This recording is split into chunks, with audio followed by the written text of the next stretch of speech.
You're watching Byline Wilmington on CBS 10 WILM. Here's your host, Don Ansell. Ted Davis Jr., New Hanover County Commissioner, is one of our guests. New Hanover County Manager Bruce Schell is the other. When we took the break, I wanted to ask the question, have people come to expect too much in the way of services from local government? I'm not going to say that people are demanding too much services for government. What I would say is people want services for government, but they don't want to pay for it. I remember a perfect example. A former commissioner told me one of his neighbors said, you know, we got a mosquito problem, so I want you to get the health department out here and spray, but don't you raise my taxes to do it. And I find that a lot with people. They do demand services, they do want services, but they don't want to pay for them. All right, I've pulled a few quotes from letters to the editor from the Wilmington Star News, and I want some quick responses because I think these are some of the issues about the sales tax that are on people's mind. Here's the first one. Senior citizens on fixed incomes are being run out of the county where they have spent most of or all of their lives. We can't stand any more increases in the cost of living here. That was a quote from a letter to the editor. And that is why year after year I have fought against increasing ad valorem taxes because of my sensitivity to the elderly and also those on fixed incomes. But here we are at the precipice of trying to add another little piece to the cost of living. How do you answer that letter to the editor, Bruce? Well, I understand the argument. My own mother has made that argument to me. I understand it. I think you have to consider what services you're going to provide. And as you were talking about earlier, the more urban a county is, the more demand there is for certain services. All right, let's talk about that. Here's the next quote from a letter to the editor. Local government needs to fund police, roads, refuse collection, and essential administration only. We all like parks, museums, and activities, but in times of financial stress, we all need to retrench. That was a direct quote from a letter to the editor. Who wants to take that one on? I'll be glad to. Okay. Those things that are quality of life issues, if you look at why people want to come to New Hanover County and why people want to live here, that is a major part of it. I mean, I was born and raised here, so I love it no matter what we have. But So do we want more people here? I don't. Because I didn't want more people here a long time ago, Don, because I love the sleepy little Wilmington I grew up in, but it's gone. So we have to face the music But do we want live what we live with.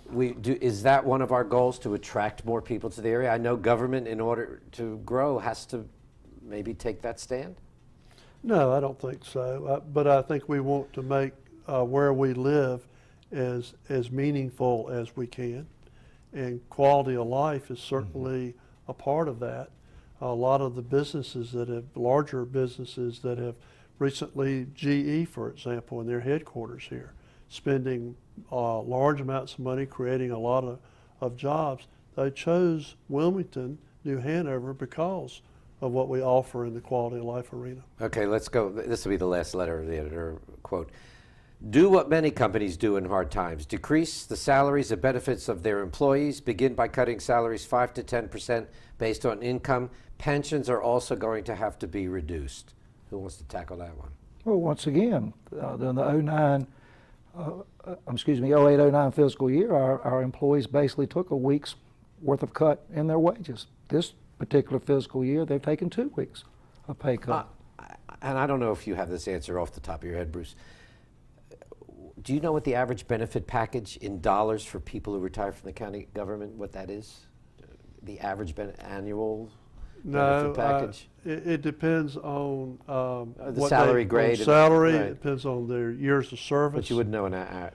No, I wouldn't. It's the county and state employees are part of the state retirement system. Those are rules set by the state retirement system. So those are fixed rules. There are no discretionary retirement benefits for county employees? The discretion that the county has is what it offers retirees in the way of health care benefits. And essentially the best you can get if you've been here 30 years and you retire would be that you can buy the insurance at the same price that an employee buys it for. I see. But it's not a free ride. And I know one of the big ticket items, and we talked about this in the county budget, is school funding. What portion of the budget is allocated for that? About 36%. About 36%. Now, North Carolina passed an education lottery. And accurately or not, the voters thought that would lighten the load on the state and county budgets for education funding, and yet the schools seem to be in worse economic shape than ever before. First of all, do you want to respond to that? Or I can add a question. Do you think it leads voters to question what they thought they were sold? Yeah, I'll take that one. Go ahead. I'll yield You to both if take like. it. I'll take it. The schools are no different than any of us in that as this economy has gone down, there's been less money to give the schools. The schools have used the lottery to match, to do capital outlay type of Well, work. it's restricted to that, is it not? It is. Yeah. It is. So has that reduced what the county government has had to put in there? I think to some extent it has.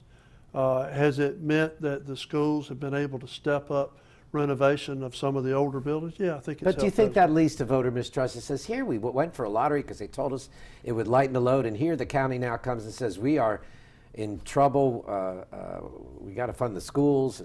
Do you think that leads to voter, what we were talking about, some of their distrust of government? I do. And I've been very disappointed in how the funds that have been handled, because when that was put forth to the voters in the state, as you said, it was sold on the fact that this is going to go towards education. This is going to be the great fix-all. It was the And what they didn't tell you was, as I understand, there's a little catch-all in there that the governor could use those funds if there was an emergency situation. Governor Perdue did take $80 million from the education lottery fund and put it in the general fund. Because of a emergency situation that they needed the money to balance their budget. So that's all that money that didn't go to education that we were all sold on as to why we should support the lottery. We're almost out of time. There was a poll taken in March, revealed that the majority of registered voters in New Hanover County, and these are voters, either didn't know who their county commissioners are or have no opinion about the job they're doing. What did that say to you? What it said to me was, as I told some people, that I guess I can do anything I want to because nobody knows who I am anyway. It was very disappointing in the fact to think that I had been on a board since 1996, and that many people didn't even know who in the world I was. Do you think that's typical of government? I think a large part of it, Don, to be perfectly honest, is the apathy that people have in the community, not getting involved, not reading the newspaper, not watching the television, and not keeping informed about who's running their government or being involved. We're out of time. Ted Davis, Jr., New Hanover County Commissioner. Bruce Shell, New Hanover County Manager, thanks for joining us. Next week, we'll tackle prostate cancer. It's the #2 killer of men. We'll have some interesting revelations. Stay with us for that. I'm Don Ansell. Have a great week. You've been watching Byline Wilmington on CBS 10 WILM. Join us every Sunday morning as we explore the issues that concern you.